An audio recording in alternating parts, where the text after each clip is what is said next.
Everyone. Thanks for joining us today. My name is Uwais, and I'm here with Tanja Podinic and Aileen Schultz.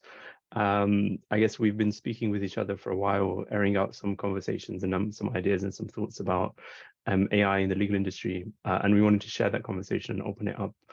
I guess we've seen the legal industry go down a similar path with AI, and now we're seeing a similar thing happen with this new wave of generative AI. So we wanted to shed some light on some of the unknown unknowns and some of the questions which we should be thinking about, and create a bit of a conversation around AI in the legal industry and how we can do things better this time around. So we'll start by way of introductions. Aileen, do you want to introduce yourself? Hi, I'm Aileen. I'm also very, very excited to be here with the both of you, talking about some of the things we've been discussing for months, it feels like now. And I come at this conversation from the angle of governance and ethics. Very much focused on how we're building the correct policies and procedural elements for the adoption of AI in the legal sector. Awesome. Aileen's also a former colleague of mine, so I had the pleasure of working with her at Thomson Reuters. Tanja, do you want to introduce yourself? Sure. Hey, Uwais. I'm Tanja. I've been in the legal industry for a bit over a decade, mostly in big law, focusing on like general counsel, risk, and innovation. And at the moment, I'm really focusing on the generative AI piece when it comes to law firms in the legal industry and how that's going to affect the way that we practice, really. And special thanks to Uwais for bringing us together, right? Like we've been having so many of these conversations with each other, and then it was Uwais who said, "Hang on a second, let's just all three of us get on a call and talk about it," which is what we're here to do. Yeah, let's see how it turns out, for better or for worse. Yeah, no, you cannot hold us accountable, whoever does this. So, Uwais, I consider you the magician when it comes to AI, and you have this incredible ability, at least for me, to simply explain like this whole AI thing, right? And how it works and what it really means. And when the vendors say powered by generative AI, like what does that actually mean in practice? And I think you'd be a great place to start to kind of tell everyone else in very simple and plain terms, like from a tech perspective, what is this? How is it, how is it going to affect the industry and so on?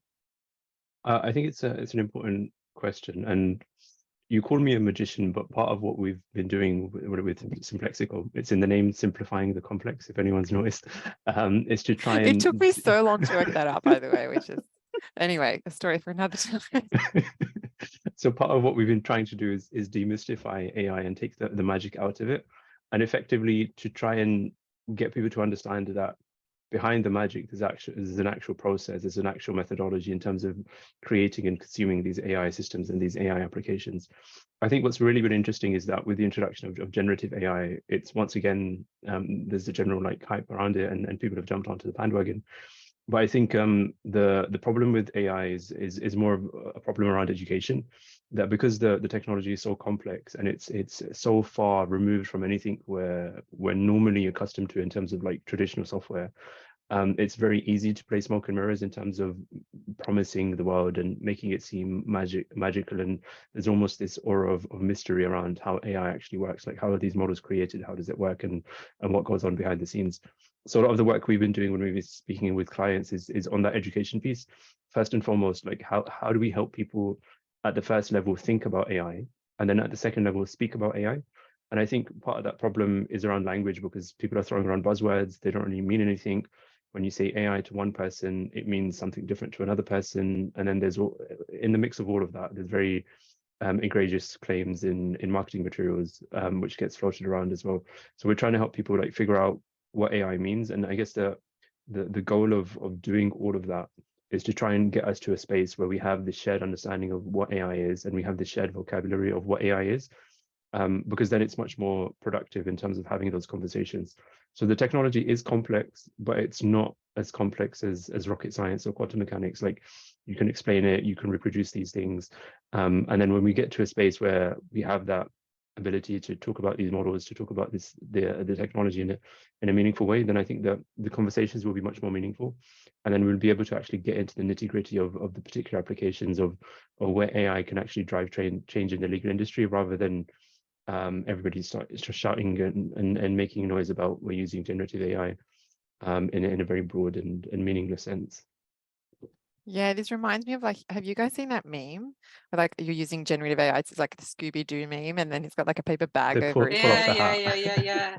And it's like, we're using That's generative so AI, accurate. and you Yeah. pull the paper bag up. So, It's like, no, it's exactly the same thing. You've just because like a the label funny on thing it. is that meme's been circulating for a while, and then there's a version of that meme where people say they're using AI, but what they're actually using is like an expert system, or like a complex logic system, which you can pass off as AI in a very like stretched way. You can stretch the truth to fit that, and I think it's the same repetition of that kind of behavior, of that making these outstanding claims and trying to promise the world, and then under delivering, and people becoming disconnected with the technology. Yeah, it's almost like we're in this microcosm of the Gartner hype cycle, right? Where we're seeing kind of like all, what is it, 4 or 5 stages sort of conflating within these last 2-3 weeks, months, right? And it's like, I don't know, it's kind of like when we start to think about how are we actually going to start moving towards that plateau of productivity. The promised land. The promised land of generative AI, not even just generative AI, but like AI more broadly, right? And just technology, right? Just technology more broadly. Yeah. Well, that's, yeah. And that's exactly it, right? Like if you look at the plateau, like this plateau of productivity, it's such a funny, they have such funny labels, right? Like the, what is it? The trough of disillusionment, that like third step. It's like, it's so dramatic, right? But one of the factors that I feel is really going to help us move towards this like true adoption cycle is this this idea of looking at supporting technologies, right? And so a lot of the conversation that's not being had is around, okay, what are the technologies that are going to be supporting broader AI adoption, right? I mean, if we think about like verifiable credentials and supporting misinformation or the prevention of misinformation online and things like that, right? Yeah, so that's going to be kind of interesting too. Yeah, I think on the technology side, there's lots of adjacent conversations which are necessary to have, and I think unless you have those conversations with the technology angle, then you can't really kind of like begin to see the bigger picture of how everything fits together. Yeah, and I feel like Tanja, for you in particular, right, having come from legal innovation and transformation, working in big law firms, I mean, we've all, I think, worked in the sector for, I think we did the math, it's been like collectively 25 years plus or something like that, right? Which is kind of obscene. We're not elderly human beings, you know. But we've seen it, right? We've all seen the legal sector here before, specifically with regards to AI adoption as well, right? And so, Tanja, for you, what do you see as kind of this difference, or sort of like what are the differentiating factors in terms of how the legal sector might be moving towards adoption of sort of like this new and great world of new generative AI technologies? Yeah, it's funny. You're like, we've been in the industry for 25 years. I'm like, have I really been like doing this for that long? Right. And yeah, it was kind of like a wake-up movement. And I think it was super interesting because it got me thinking about what has happened over that last, say, decade in the legal industry. And the you can see answer the is patterns. Yeah, and the answer is probably not that much, to be honest. I mean, people are talking about kind of disruption and, you know, completely disrupting the market. I don't think that that's happened. But I do think at the moment, law firms are under an incredible amount of pressure to kind of work things out and to make sense of this whole generative AI thing. And make sense of it, what it means for their organization, what it means for their people, their clients, the way that they deliver legal services, and so on. So I think if we're looking at kind of the past 10 years, there have been many innovations that were truly going to disrupt the legal industry. And a couple of them were probably like cloud computing is the biggest one, which took, I think, like a decade and a half to implement, and really only pushed, still being implemented, right? Like it's most of the laggards over the line. It's still a challenge, right? Yes, Exactly. And then there's the other piece, which is like the classic AI or the traditional like pattern recognition tools and the kind of the contract automation sort of stuff. And so they've also been around for years, but it's always been like, I feel like an optional thing, you know, oh, we can optionally, like we can opt in for cloud computing, and we can opt in to have these like, you know, time-saving technologies. I think generative AI is quite different. It's not an optional extra for law firms. And I think one of the main reasons why it's not, and one of the main differentiating reasons for why it's different to what we've seen in the past, is the accessibility and the really limited barriers to entry, in the sense where it's very limited. It's very easy to see the benefits of the tool itself. If we look at any traditional AI tool like contract automation, for instance, in order to realize the potential and people to realize the potential within your organization, you needed to source a vendor, get a demo from the vendor, organize a pilot, get people in order within your organization to be part of a pilot, commit to them training, look at the KPIs, like the list goes on and on. So each of those steps was a barrier to actually recognizing the potential benefits of whether the tool could, you know, bring you more efficiency or help you out in a particular way. With ChatGPT, for instance, the barriers are so limited because it's so available, it's so accessible, and it's really, really easy to use. Basically, anyone with access to the internet, knows how to use a computer, and has an email address can go onto OpenAI and kind of have a play around with this. In the same way, we've seen all of these like great benefits come out. There's also like the risks piece, which I think, you know, probably is out of scope of what we're trying to talk about, because I can talk about that and Aileen as well for hours and hours on end. But it does raise really important questions on how law firms are dealing with the confidentiality issues, the privacy issues, the intellectual property issues, and so on, that clients care so much about. So with all of this in mind, what I have been seeing lately is clients actually going to their law firms and pressing them for their AI strategy and saying things like, okay, I want you to tell me, here's like several pages of a questionnaire, and I want you to tell me how you're going to reduce my legal fees, given this powerful technology, how you're going to use it internally. I want you to tell me what measures you have in place to make sure that my confidential information and my privacy concerns are met and addressed.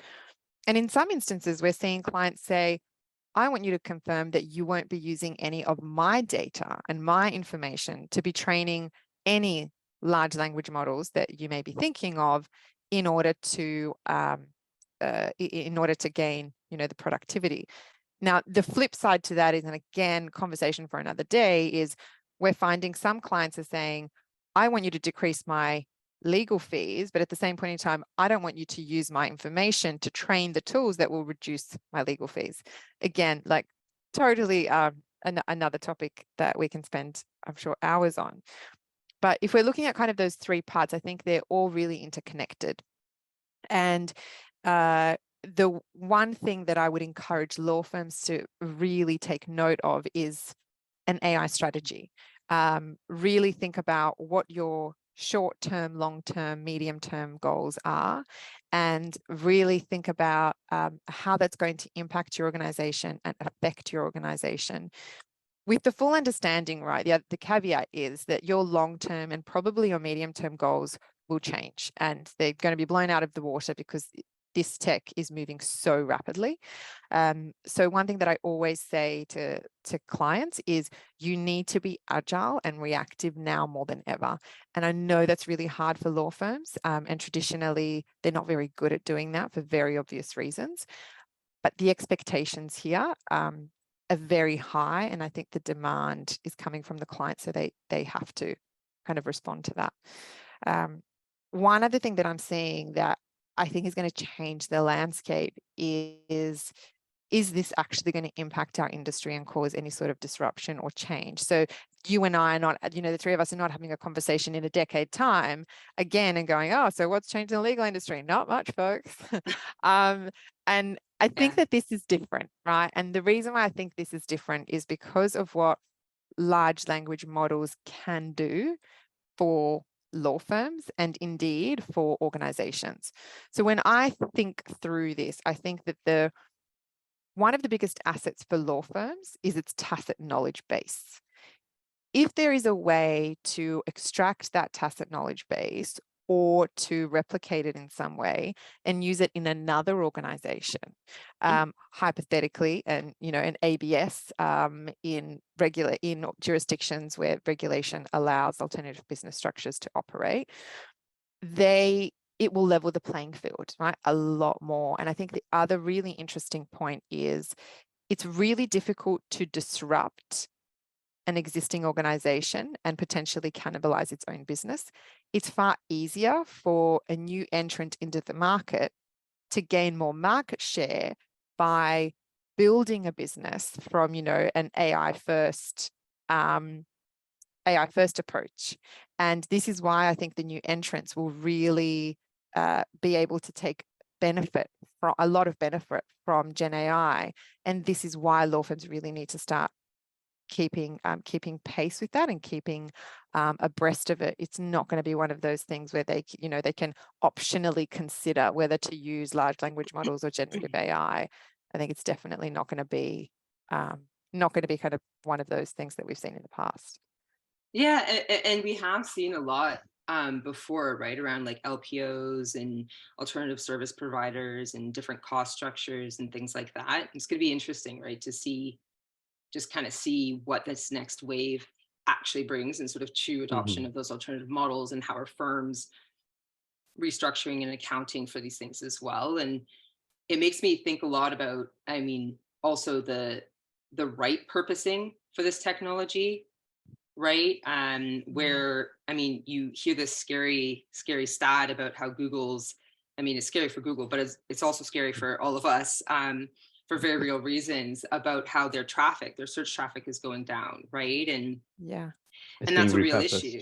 It's being repurposed, right? So that traffic is now going to these new sort of widely accessible tools. And it kind of speaks to how people are starting to use, people within professions, right?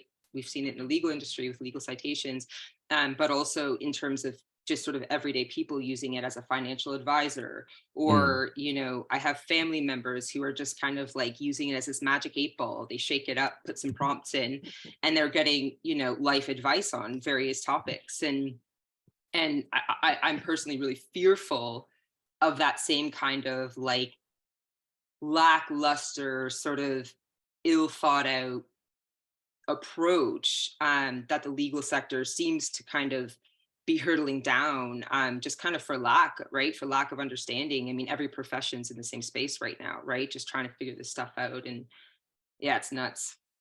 Yeah, I think it's interesting because like it ties back into that education piece about understanding where the technology is and where what the different tools are capable of and what they're not capable of and where they shouldn't be used. And I think we've seen that case of the case citation. Somebody tried to use ChatGPT in that instance, where that's a good example where somebody shouldn't have used the technology to do that. But I think it comes from an understanding of like stepping back from generative AI and like developing an understanding of what AI actually is. So there's this analogy where you can think of AI just as you think of electricity. So it's this general technology, but when we speak about electricity, we don't speak about in a general sense. We talk about electrical appliances. So you have like a microwave, a toaster, a kettle, and then you understand the particular functions. You and your appliances. Me and my analogies. your appliance analogies. Yeah. One thing you realize is the analogies. Wait till the cooking ones come out, right? The ingredients.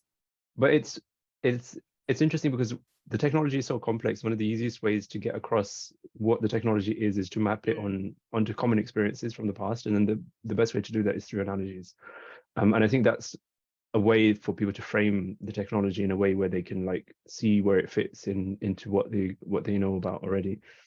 And then so there's the microwave analogy with ChatGPT in terms of it's the first general purpose mass market consumer facing AI tool, and then that's why it's been so accessible, and there's been such a massive uptake because there's no barrier to entry. Literally anybody can go in and use it. But then the way it's been designed and built is similar to the way a microwave is designed and built. It's this general purpose tool where you can make a bunch of things with it, and it does them all fairly well. But then anytime you need something a bit more complex or a bit more specialized, you can't use a microwave. You have to move on to an appliance with a greater level of control, greater fidelity of the temperature, and you can have some certainty about the quality of outputs. So for example, if somebody's running an industrial factory where they have to make cakes, for example, they're not going to have 100 microwaves. That's just insane. They're going to have an industrial purpose-built oven to do that. So I think part of the thinking around the technology and the education piece is understanding where we are with the technology, at what stage we are, and what's also within the realm of possibility. So just as like someone built ChatGPT, someone developed that, we can also develop these specialized industrial AI tools. And I think it's really important for the legal industry, because when it comes to those like very justified concerns around data privacy, data protection, confidentiality, and all of those very like central concerns for legal work and legal services, that can't be an ad hoc consideration. So if you go to so back for the analogies, so if you go to a restaurant and you have a nut allergy, that's not an afterthought once you've ordered the dish and you start taking out the nuts from the dish and then you eat it, and you're not interested, or you're not worried about the consequences that might arise from that. Rather, you have to like inform the chef beforehand, and then in the process of creating and preparing and designing the food and the dish, then he'll cater for your needs. And I think it's taking that perspective that AI is within the capacity of everybody to like try and create these solutions as it's becoming cheaper and more available. That these concerns, they have to be like designed for. They can't just be ad hoc considerations. And I think what we're seeing now is people are obsessing with the microwave, and they're trying to figure out like all of the different combinations and the different dials in the microwave, prompt engineering effectively to try and get the most output from that particular thing.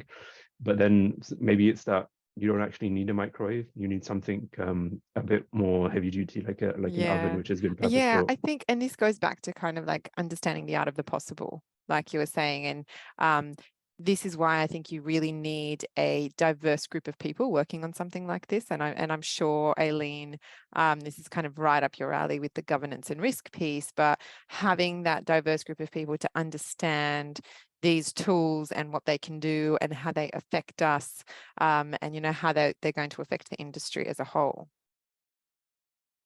Yeah, for sure. And I'd love to jump in with a few things. Uwais, I don't want to. You were on a. Was there anything else you wanted to throw in there before I? No, it was that I just had the analogies wanted to get off my chest. Yeah, Uwais is analogies, right? I feel like people on LinkedIn have probably seen this too, right? The one about raw chicken, and I have yet.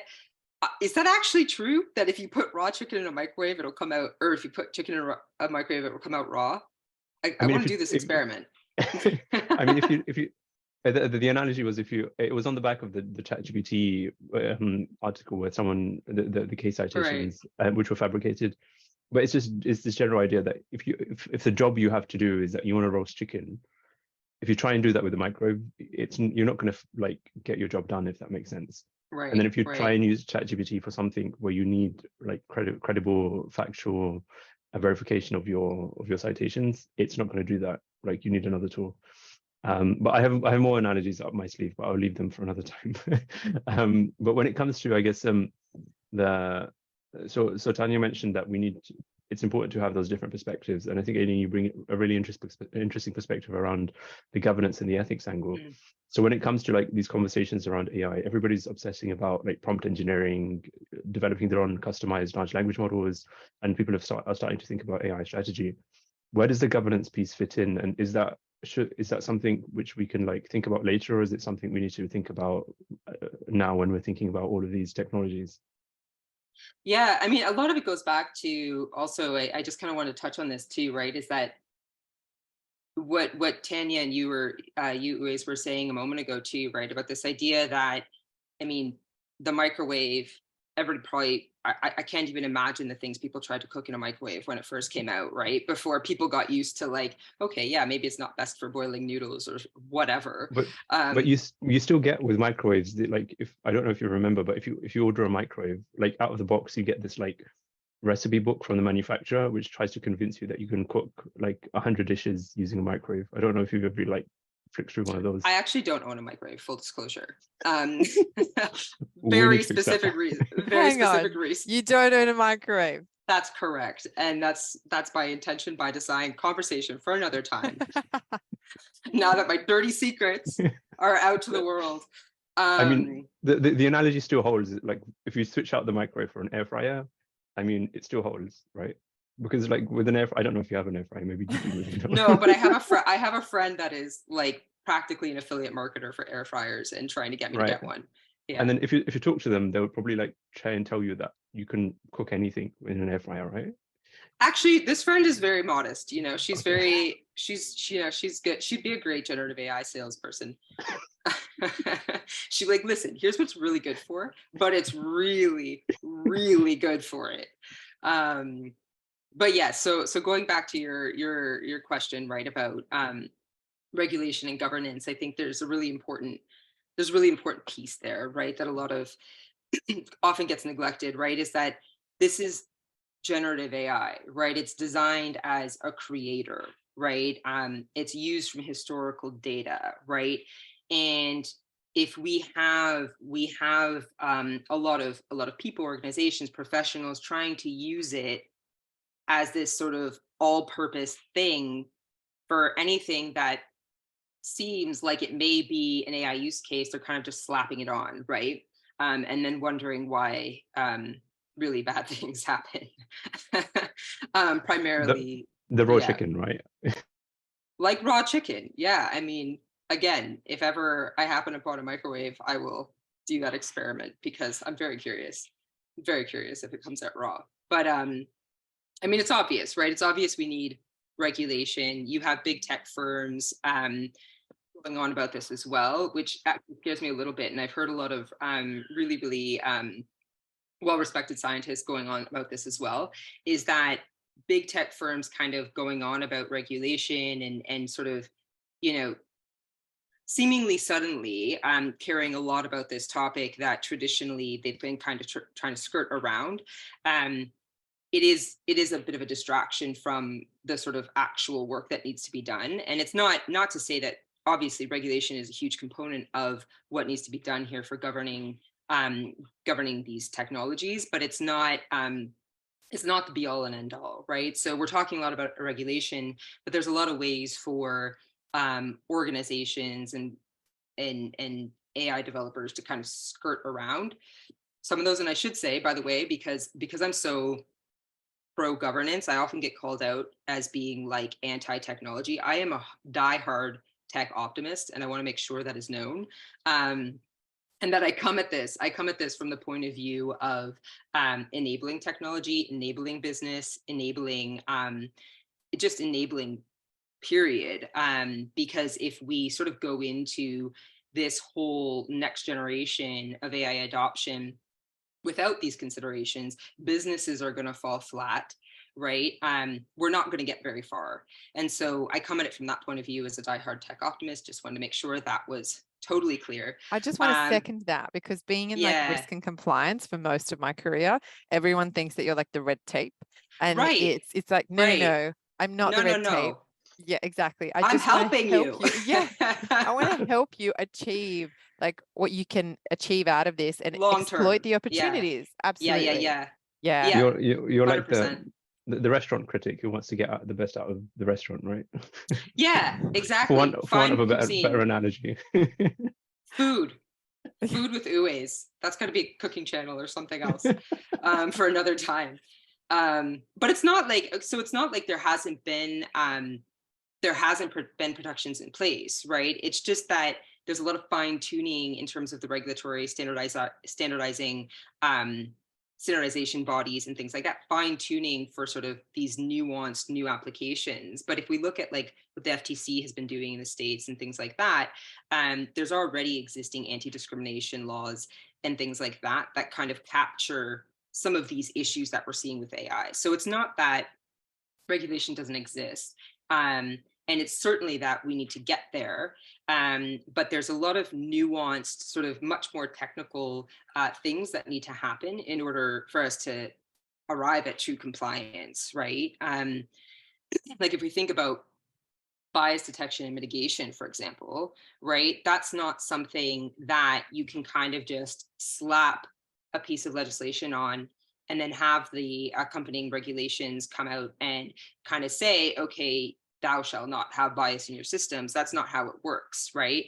There's a very nuanced, use case specific, model specific way in which we need to be assessing, detecting for bias, and also mitigating for. And it even goes into the types of data that was used to train a model, and all of these really nuanced pieces that are kind of getting neglected in this like massive, we need to push for regulation conversation. Yes, and we need to be hyper focused on that like procedural workplace sort of ways of working, procedural policy point of view as well. Yeah, and there's one other piece I'm going to throw in there before you guys start harassing me and throwing tomatoes at me. The last thing I also wanted to say on this piece was that with regulations and sort of with current governance structures, there's a lot of ways for legal loopholes, right? Or I shouldn't say, let me retract that statement, not legal loopholes, because we're not necessarily talking about existing regulations just yet. But loopholes in general, procedural loopholes in terms of how you can get around some of these oncoming requirements, where some companies are, for example, if you hear about transparency and explainability requirements, right? You might have a company that's producing a model card for an insurance claims estimator, right? Like an AI system model that does this. And then the model card might say something like, this model will assess for your rights to claims, and here's how much you might be accepted for, and blah, blah, blah. But that's effectively just a product explanation, right? Yeah. That's not telling me how those decisions were made, what data was used, what information do they have about me that is making that statement, right? And so, It's almost yeah, I think it's a lot of work to do. It's almost as if there's like people are focused on the product, which is what they want to consume with AI. But we need to have, like, on the regulation side, and I guess the risk and the policy side is that we need to have visibility over the entire process of how that AI system was created. So it's almost as though there's like a supply chain transparency, provenance kind of thing, which needs to like to happen with AI, because at the moment it's just, this is the product, and it's like this magic behind the scenes, smoke mirrors. Like nobody can get past that smoke screen to understand what data it was trained on, where that data came from, what were the biases underlying those data sets, and things like that. Yeah, I think the really interesting point is, I mean, like, even if you have a look at like the open letter that was signed with, you know, the thousands of people who said, actually, we need to put a pause on generative AI and building models more powerful than ChatGPT-4. The really interesting piece there is really there was never going to be a stop, right? And I think the people that signed the letter never, intended that there was going to be a stop, or that it was realistic. It was more so to raise the alarm and to say, hey, we have this powerful technology, and now we need some guardrails, some regulation, some guidance in place for people to think about anything but the capabilities of such a powerful piece of tech. Like, how is it going to impact the way that we live our lives? How will it impact society? And I think just on that piece at the moment, I'm actually working on a really interesting and I think vital piece of work with the Law Society of England and Wales to really understand and advise the likely impacts of Gen AI on the legal profession, in the context of what the UK government is, put out with their white paper on AI. And we're collaborating with other regulators and relevant stakeholders to really understand how this is going to affect us, and how it will affect our clients, and how it will affect our lawyers. But yeah, there's so much work to do. It's really exciting, really exciting. And again, super pro tech here. I would just love to be in a position where a decade on from now, we're looking back and we're saying, oh, wow, how amazing is the legal industry been transformed because we have adapted and used such a powerful tool like, Gen AI to basically help our clients in the best possible way we can. Yeah. Go ahead, sorry. I loved what you were saying, Uwais, about the supply chain piece, because going back to what we were talking about earlier about the sort of Gartner hype cycle and supporting technologies, there's a lot of work being done in decentralized technologies like blockchain. I mean, blockchain sort of, I won't go there on this call, but for various reasons, it's a little bit of like you don't say that word in the legal sector right now, or maybe ever. We'll see. Maybe we'll get there, but. We might have to bleep that out. Yeah, maybe that's a bleeper. But in all seriousness, there's a lot of work being done in that space that's super interesting around data traceability and actually tracing data sets using what's been done, where there's actually a lot of headway for decentralized solutions, decentralized technologies. For that traceability piece, right? And actually like tracking data in its origin and being able to see sort of how that plays out in our AI models, right? Yeah, it's a provenance question, like where has it been, how has it been transferred, and how is it being used today? So I guess I had one question for you, Aileen, like going back to the analogies. Make me very hungry, Uwais. I don't know if you folks had lunch earlier. When it comes to like things like electrical appliances, when we have toasters or kettles or microwaves, believe it or not, they have to go through like approvals and accreditations and get certified by certain like safety regulatory bodies to make sure they're fit for purpose and then they're safe for use by consumers. Do you think we'll ever get to a certain point where we have something similar for AI applications, where like we have a class of applications which is we can label as a toaster or like another label that do a specific function, but then there's like a specific set of regulations or safety requirements around those for consumers? Yeah, I do think we'll get there, and we're seeing a lot of progress already. Like you have really great institutions like, I don't know if institution, I might not like that word, but organizations like the Responsible AI Institute or the SEC here in Canada, who are doing a lot of work in that space, where they're looking at how do we actually fine tune conformity assessments, for example, right? Conformity assessments that look at existing regulation and globally, right? Because it's not enough now to look at the jurisdictional level when we're talking about something like, going back to your analogy of electricity, right? It is really that pervasive, right? AI. And so it's not something that can really be safely and soundly regulated within one jurisdiction. And so it does take that global approach. And yeah, I do think we'll get there, because a lot of organizations are already taking like that nuanced industry specific approach to conformity assessments and things like that. Yeah. Awesome. Tanja, did you have something to add? I just feel like I could talk about this for hours, right? This was supposed to be like a short snippet. I don't know how long it's going to end up being. Hours, right? I don't know how long it's going to end up being, but no, I think I'm going to pause it there. Again, there's so much to say. Yeah, I don't think. Yeah, I guess we can always have another one of these conversations, but I guess the purpose of having this conversation is to just like bring people together who have these different perspectives. I think Aileen has an amazing perspective from the governance and ethics perspective side of things when it comes to AI, and Tanja's got this awesome perspective from like the in-house legal strategy kind of policy risk piece. And I think it's more thinking about, when it comes to AI, it's not just about the technology. Although people are obsessing with the technology, there's also these kind of not tertiary questions, but these adjacent concerns that we're not really addressing, because everybody's just going around selling AI products and not thinking about like the bigger picture. So I think part of this is just creating the space for that conversation to air out and see what people think and whether they'd be interested in hearing more of these conversations. But I think there's also something interesting in terms of bringing people together to create that conversation, but also thinking about the future state when it comes to AI. Like for example, you spoke about, Tanja, in 10 years time, we don't want to be in the same position as we are now, right?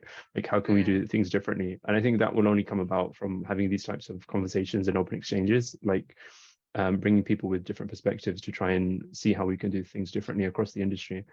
And I think when it comes to AI, because it's such a transformative technology and it's going to have such a massive impact, there's this idea that what the future is open in terms of possibility. Like there's no one defined future state. And I think that's exciting because there's many possible futures that we could imagine or we can fantasize about with AI in the legal industry. But then I guess for us working in the legal industry, which is the best possible future when it comes to questions about clients, when it comes to questions about existing businesses, and it comes to questions about like the impact on society. So I guess the part of this creating the space for this conversation is to think about what other things we can do in the present through having these conversations, and hopefully driving the conversation so that we can choose the best path for the future. And I think that only comes from having these types of conversations and interactions. Yeah, True. I just also want to say like a huge thank you to the two of you. I like really consider it a massive privilege to be able to speak to the two of you in this way, and I've learned so much just from our casual catch up. Yeah, likewise. Right back at you. Yeah, I mean, this was more of a crazy idea that I serendipitously like connected with the two of you, and we started having these conversations. But I've learned a lot from the experience, and yeah, I think hopefully this can be the start of something very interesting. So should we wrap it up, folks? I think so. I think it's time. Right. I think this has been hungry. Awesome. I am hungry. I actually haven't had lunch. That was true. That was a true fact. Awesome. Great. All right. Well, great chatting to you guys. Yeah, awesome. Thank you. Thanks for taking the time. Bye, everyone.